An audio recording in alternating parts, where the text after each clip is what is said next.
po sa lahat, ako ibabati muna ng Happy Bermas po sa ating lahat. Pero tanong ko lamang, kayo ba ay masaya sa papalapit na Pasko o medyo malungkot? Sakto lang. Sakto lang. Pero ano bang gusto mong makamit bago matapos itong 2024? Siguro matapos ko yung ma-compile ko lahat ng mga kailangan ko sa school. Tapos, ayun, makapag vacation ako ng payapa yung utak ko. Mhm. Sa tingin mo, para sa'yo, ang Pasko ba sa'yo ay mainit o malamig? Ang Pasko mo. For me, malamig siya. Bakit? Kasi, every bare months kasi is lagi lang ako mag-isa sa bahay. I Wala na see. rin akong time para makipag-socialize, ganito, ganyan, or gumala. Kasi sabi ko nga sa'yo kanina, hindi ako masyadong gala. I see. Well, at least nagets mo yung point ng tanong. Kasi itong tanong, kayo ba natatakot na mag-isa sa buhay? Yun talagang yan. Kunwari, nag-iisa. Natatakot ba kayo pag ganyan medyo pang long term, nag-iisa na lang kayo? O natatakot ba kayo sa ganun? Actually, para sa akin, hindi naman nakakatakot maging mag-isa. Kasi para sa akin, parang wala akong iniisip pag mag-isa lang ako. Parang ang payapa ng thinking ko, parang gano'n. Parang ang sarap sa buhay na wala kang inaagrabyadong tao. So, peace of mind, no? So, yeah. Oo. Peace of mind. I see. Pero ito po, kayo ba may trust issue sa mga tao sa panahon ngayon? Nahirapan ba kayo magtiwala sa isang tao? Mid, 50-50 po. Kasi, una sa lahat, hindi ko naman po kakausapin yung isang tao pag hindi ako totally naniniwala sa taong to. Parang ganun. Parang maniniwala ay, parang kinikilatis ko muna isang tao bago ko siya kausapin. I see. Pero sa tingin nyo, maaaring siguro nasagot nyo itong tanong na to, pero paano mo malalaman kung isang tao pa rin mo pagkakatiwalaan? Sa likod ng dami ng trust issue sa paligid. Paano mo malalaman isang tao pa rin mo pagkakatiwalaan? Siguro pag nakasama ko siya kahit isang araw lang, siguro makikilatis ko sa isang tao if mapagkakatiwalaan ko ba siya or not. Ganto ganyan. And, ayun, parang,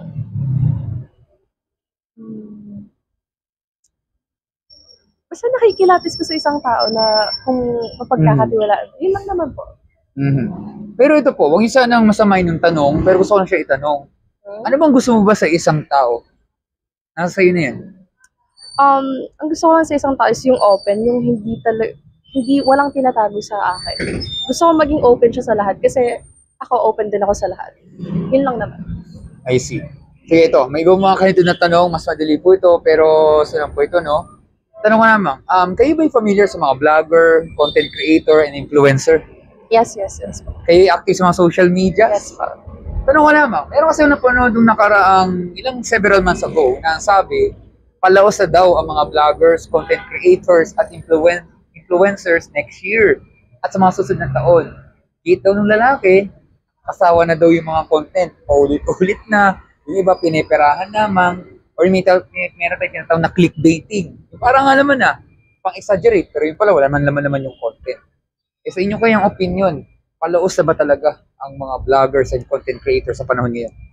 For me, depende. Kasi as time goes by, sabi ko nga, nagbabago yung mga bagay-bagay at nag-i-improve yung mga bagay-bagay. So, siguro, hindi natin masasabing malalaos kasi marami pa rin namang mga content creators, hindi na natin papangalanan, marami pa rin namang content creators na patok pa rin sa media yung mga contents nila. Siguro may yung iba kasi yung possible pa lang na content creators is ginagaya na lang kung ano yung nakikita nila sa mga sikat na content creators. So, ayun, parang nagiging walay na yung nila. Ayun. So, para sa akin, siguro mag-try pa sila ng bago. Parang gano'n.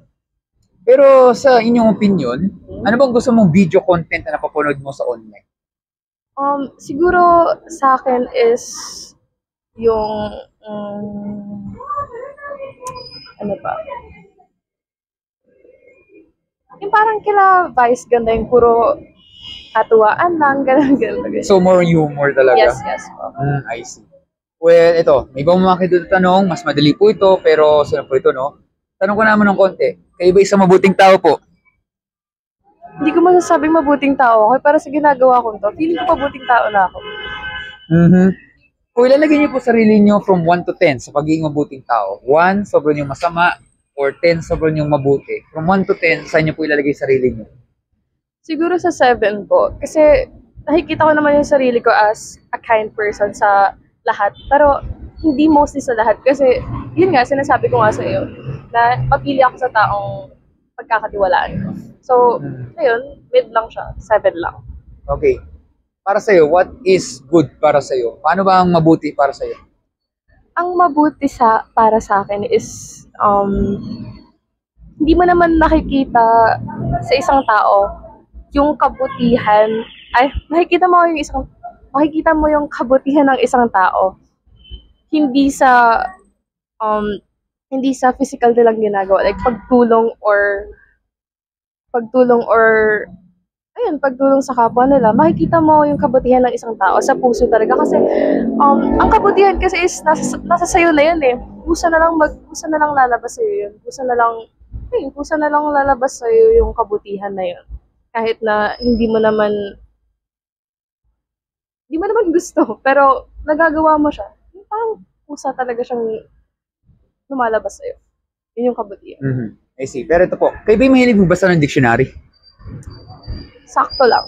Sakto lang. Pero nagsisearch naman kayo kay Google pag di mo alam isang salita. Yes po. Kaso po ayun nga po, hindi pa ako masyadong marunong mag-construct ng Tagalog. Oh, I understand. Yeah. Oo naman, naiintindihan ko. Saan ba kayo mas prefer? English ba? Sa mga ganun, pagkakonstruct? Hindi po ako masyadong magaling kasi magsalita, pero hindi po ako masyadong magaling magsalita. Hindi ko po nasasabi kung ano talaga yung gustong sabihin ng utak ko. I see. Pero ganito, kilala niyo si ChatGPT? Yes. Ginagamit mo lagi? Hindi. Hindi. Si Meta AI, kilala mo? Hindi rin. Sa Messenger yun eh. Lately ko lang siya nalaman. Sa mga kaibigan ko lang din. Pero na pa ginagamit? Siguro pagkatuwaan lang, gano'n. Tuwaan. Pag tinatanong lang yung mga Okay, hindi. Pabiro lamang, bigyan kita ng konting trivia. Sabi kasi sa dictionary, para daw masabi na good o mabuti isang tao, ito po yung may kinalaman sa ugali. Dapat pa daw, walang ginagawang masama, wala siyang ginagawang mali, at wala daw siyang ginagawang kasalanan o sinasaktan na tao kahit sanggol. Tingnan natin po itong mabibig sa tanong kung tama ang sasabi ng dictionary. Kagaya nito, kay Buba ay nakapagsinungaling po sa tanan ng buhay niyo po. Oo naman. Yun nga po problema, lahat po tayo guilty kasi yan po ang matututo ng isang bata. Pero ito po, kayo ba'y nakapagnakaw ng kahit anong gamit sa tanan ng buhay niyo po? Mapalapis, ballpen, barya, kahit anong pang halaga yan, kahit sa napulot lamang sa kalsada. Siguro 50 pesos sa daan. Na hindi na naibalik. Ha? Hindi na nabalik. Kasi hindi ko naman po alam kung kanino po yan. I see. Pero syempre sa totoong buhay, ano mangyari, parang kaya mo sa uli yan sa guard, lahat. Pero alam naman natin, lahat tayo ay nakukompromiso talaga. Wala eh, lahat tayo dyan ni guilty. Kasi nga bakit? Sabi nga sa isang kasabihan, kung hindi ka mapagkatiwalaan sa maliit na bagay, ano pa yung sa maling halaga? Yeah. Yan totoo, ubos lahat ng tao dito, nasa kulungan talaga tayo lahat na. Nga lang, ilang taga dito ay guilty. Pero ito po, kayo ba'y nakakaranas na magalit sa isang tao? Minsan, pag napupuno na ako, parang gano'n. Nawawala ba stress mo pag ikaw nagagalit o lalong tumitindi po? Mas lalo pa ako nasa-stress, syempre. Siyempre, imagine mo, kunwari siyasaktan ka ng isang tao, alam mo, ikaw atay nakangiti pa o nakabungsis ka. Kalokohan yun talaga. Siyempre, hindi mo pa rin sabihin na hindi ka nasasaktan, pero sa loob ng puso mo, parang gusto mo nang sabunutin ata yung tao o nanggigigil ka na. Yun nga lang, may sasabi kasi, dito naman, hindi natin pala kailangan pumatay ng tao or masaktan ng isang tao. Kailangan mo lang pala ay magalit. Hindi mo kailangan magmura para sabihin nagagalit ka. Kasi kahit magsalita ka na ng masasayang na salita, pwede na pala may ma-open. Yun nga lang, ilang taga tayo dito ay guilty. Kasi parang equivalent na pumatay na pala tayong tao sa salita lamang. Pero ito po, nagagamit nyo ba minsan ang pangalan ng Panginoon sa walang kabuluhan? Minsan naglalakad ka lamang dito, bigla ka ng dulas, na pa-OM insert God's name randomly. Hindi po. Pero familiar kayo doon sa ganong expression? Opo. Pero hindi mo pa nagagamit? Hindi po. Siguro ginagamit ko kasi yung pangalan ng Panginoon sa mga, like yung pag magdadasal ako. Pero hindi Ganun sa po mga talaga. random eh. Well, that's better kasi Kung hindi, ang tawag doon ay blasphemy o pambabastos. Yun nga lang, halos lahat ng estudyante, pag nagulat, alam niyo na, kasi hindi ko na kayo sabihin din yan. Yun nga lang, may mga ilang tao dito ang guilty. Lilinawin ko po, ito pong ilan sa mga tanong na to ay hindi ko kayo hinusgahan, hindi ko kayo sinisiraan, kasi ang tanong na yan ay tanong din sa bawat isa din yan. Sa tingin nyo kaya, kung tayo po mamamatay, hindi po ito pananakot, at haharap po tayo sa tinatawag na Judgment Day sa Panginoon, kayo ba'y guilty o innocent pa kayong tao? Saan kaya kayo pupunta kung sakali? Sa langit ba kayo pupunta o sa impyerno? Tanong lamang po.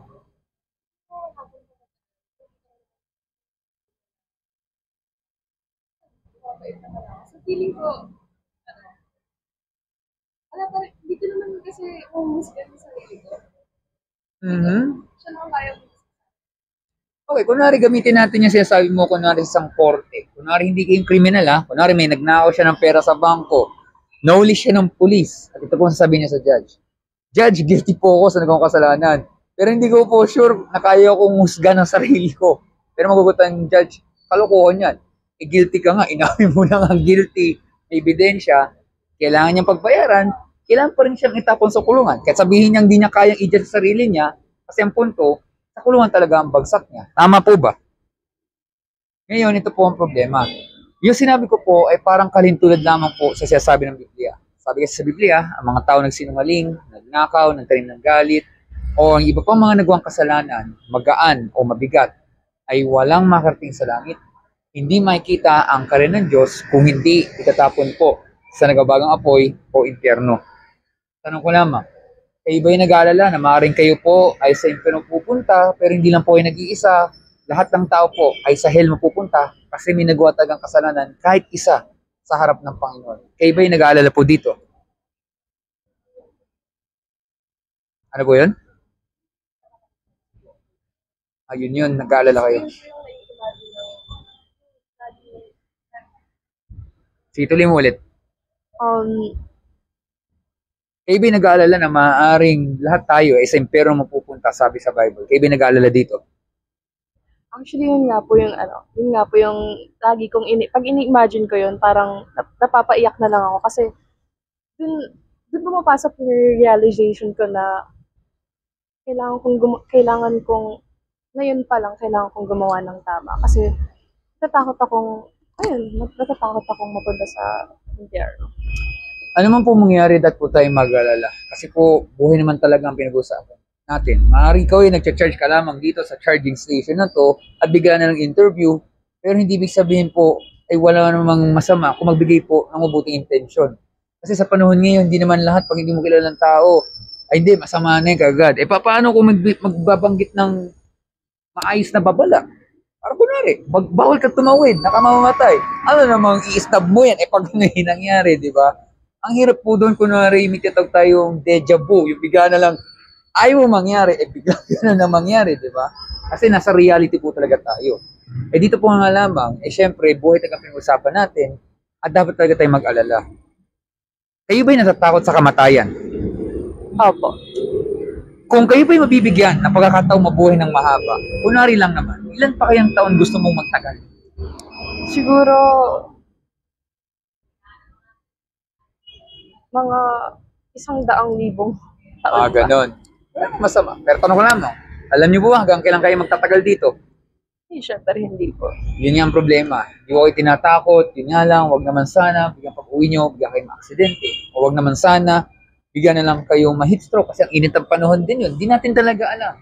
Minsan akala mo, yung lugar na ang sarap mag-isa, yung pala, magiging kalaban mo pala. May mangyayari na hindi maganda. Kasi nga, hindi natin kontrolado lahat-lahat. Yun nga lang, ang Panginoon, siya ang naglikha ng buhay sa atin, siya rin may karapatang kuhan din ang buhay natin. Kaya nga, ang totoo, lahat taga tayo ay guilty. At bagamat nakakapag-alala talaga yan, kasi ang Panginoon, galit siya hindi lang sa kasalanan, kundi sa makasalan tulad natin. Kaya ang totoo, wala talagang mabuti kahit isa. Ako po hindi mabuti. Kaya kung kunyari sasagutin mo from 1 to 10, hindi 1, baka nga negative. Kasi wala talagang mabuti. Ang mabuti lamang po ay ang Panginoon. Yun nga lang, kahit nakakapag-alala naman talaga, syempre merong solusyon. Hindi para kayo maparanoid, syempre. Para mangyari po yan, meron pong isang mahalagang salita. Narinig mo yung salitang mercy, M-E-R-C-Y? Ano po sa Tagalog nun?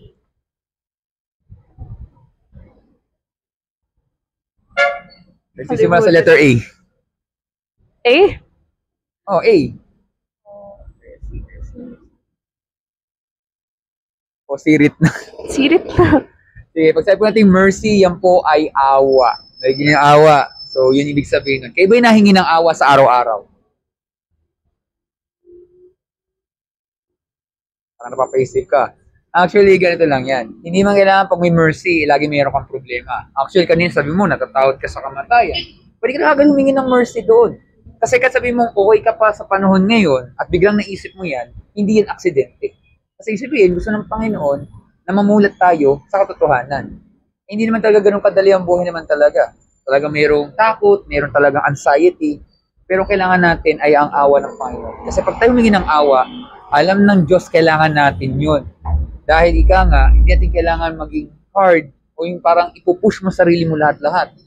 Kasi alam naman ng Panginoon na ginagawa natin lahat. Yun nga lang, wag lang natin sana sigurong ibaling sa Panginoon na ang dami mong ginawang mabuti, pero ang totoo, hindi nang basta-basehan yun. Kasi lahat naman yun ay nasa biyaya ng Panginoon, regalo. Wala sa ating kontribusyon. Kaya nga, talaga mabibigo talaga tayo. Pero, kapag tayo humingi ng mercy, alam ng Diyos, kailangan natin yan habang tayo nabubuhay para hindi tayo mapahamak. Dahil ito na po ang tanong. Ano ba ang ginawa ng Panginoon upang hindi kayo itapon sa impyerno, pati ako, pati lahat, upang makaalis sa Judgment Day? Ano ba ang ginawa ng Panginoon sa ating lahat? Save our sins. Ano ba? Save our sins. Okay, pero itong tanong. Ano mo meron sa December 25? Birthday niya. So, yun nga, di ba? Birthday ng Panginoong Hesus Kristo, di ba? Kasi ganito yun. Tayo pong lahat ay makasalanan, di lang sa Pilipinas, pati sa buong mundo. Tama po ba? Pero ang ginawa po ng Panginoong Hesus Kristo, binuwi siya po yung kanyang buhay dahil gusto niya po magmalasakit sa lahat-lahat. Wala siyang ginagawang masama. Gusto lang niyang tumulong. Pero may mga tao na ayaw ng katotohanan. Ayaw nila may nagmamalasakit at gusto na silang masusunod. Yan yung dahilan kung ba't si Jesus ay pinatay, pinahirapan, ipinako sa krus ng Kalbaryo. Pero hindi lang siya tao, siya rin ni Diyos. Kasi alam niya na pag siya'y namatay, siya rin ay mabubuhay sa pangatlong araw. Bilang hudyat na natalo pong kasamaan, natalo pong kasalanan, meron pong buhay na walang hanggan. Kayo ba niniwalang may pag-asa sa buhay? 100% sure? 99.9. Ano ba yun? 99.9. Gawin mo 100. Kasi alam mo bakit? Kung ang pag-asa, ituturo mo naman sa Panginoon, mangyayari naman talaga. Okay? Yun yung paraan na hindi sabihin ng perfect, sabihin, perfect kasi ang Panginoon. Maaari siguro yung pag-asang makamtam natin, baka iba, kasi mas merong better ang Panginoon sa ating lahat. Yan yung dahilan. Kaya nga ang kaligtasan po ay nasa biyaya ng Panginoon at wala sa ating mabuting gawa. Dahil ang kanyang pong dugo at ang kanyang katawan ang naging kapalit upang mabayaran ang kasalanan sa libutan. Parang isang kriminal, pag siya may nagawang kasalanan, oo, makukulong, pero siya ay makakalaya gamit ang piyansa. Nalagyan yung ng piyansa. So, yun yung pagbabayad ng danyos. Yan din po ang ginawa ni Jesus sa kanyang buhay ang naging kapalit. Ngayon, ang kaligtasan po ay para makamit yan ay sa pamagitan ng dalawang bagay. Una, nalagyan yung salitang repentance. Siguro, pero hindi ko na po maalala yung Di familiar. Yeah. When you say po repentance, yan po ay pagsisisi sa kasalanan. Parang sakit. Di ba gusto nyo laging gumaling? Halimbawa, pag kayo nagkasakit, maapunta kaya kayo dito sa lugar na to? O sa EK kunwari? Hindi. Ano ba yun? Hindi po. Hindi. Kasi kalokohan talaga. Lalo init na to. Mamamatay talaga sa init yan, di ba? So, kung tayo nagkasakit, gusto nyo laging gumaling. Kung tayo may nagawang kasalanan, talikuran man nagawang kamalian at pabaguhin ating puso at isipan. At ang pangalawa po ay ang pananampalataya sa Panginoong Hesus lamang bilang Panginoong tagapagligtas. Pag nagawa ating dalawang bagay na yun, yan yung repent at yung faith, ay tsak, patatawarin tayo ng Panginoon, bibigyan tayong bagong puso at isipan, at higit sa lahat po, anuman ang pagsubok na pinagdala natin, meron pong pag-asa. Hindi sa mundo nito, kundi sa Kanya lamang. At dahil doon, meron pong buhay na walang hanggan. So, bago po umalis, meron akong mabibigay sa tanong lamang. Sa tingin nyo kaya, nagsasabi kaya ako ng totoo sa ating napag-usapan po? Mababasa ko naman po yan sa Bible. Pero pag-iisipan nyo po ba ang ating napag-usapan po? lagi ko naman pong pinag-iisipan yung mga bagay na nangyayari sa paligid ko or yung mga happenings na nangyayari. Maybe may Bible sa bahay po. Opo. May self-Bible po. May sarili pa akong Biblia. Pero nagbabasa kayo araw-araw? Siguro po, pag kailangan ko po ng verse na makakapagpakalma sa sarili ko. Babasa ako ng... Okay, understand. Pero, ganito lamang yun. Di ba pag nagugutom, nang gagawin nyo? Pag nagugutom, nang gagawin nyo? Kain. Di ba? Araw-araw yan. Sana ganyan din po kung sa Bible. Ibig sabihin, whether normal ang buhay natin, medyo down tayo, still, kailangan natin basahin ang kanyang salita. Kasi parang yun yung love letter ng Panginoon sa ating lahat. Ibig sabihin, kung pagkain ay nabubusog ka sa physical, ganyan din po ang Bible sa spiritual naman. Dapat araw-arawin natin or isasabuhay natin araw-araw. Kasi yan yung dahilan kung ba't tayo dito sa mundo nito upang makilala natin ang Panginoon at siyang malugod natin habang buhay. Kasi ang bad news, lahat po tayo guilty, lahat tayo makasalanan, lahat talaga tayo ay sa impyerno mapupunta. Pero ang good news naman ay maraming po maliligtas. Hindi nga lang sa pagiging mabuting tao, kundi mabuti po ang Diyos, kaya siya nagliligtas. Kaya nga kapag isang tao po ay nagsisi sa kasalanan at nanampalataya sa Panginoong Yesu lamang, ay tsak, maliligtas po yung tao dahil yon sa biyaya ng Panginoon. At dahil doon, meron pong buhay na walang hanggan. Maraming salamat po dito sa oras na to. Meron ba yung katanungan po? Wala naman na po.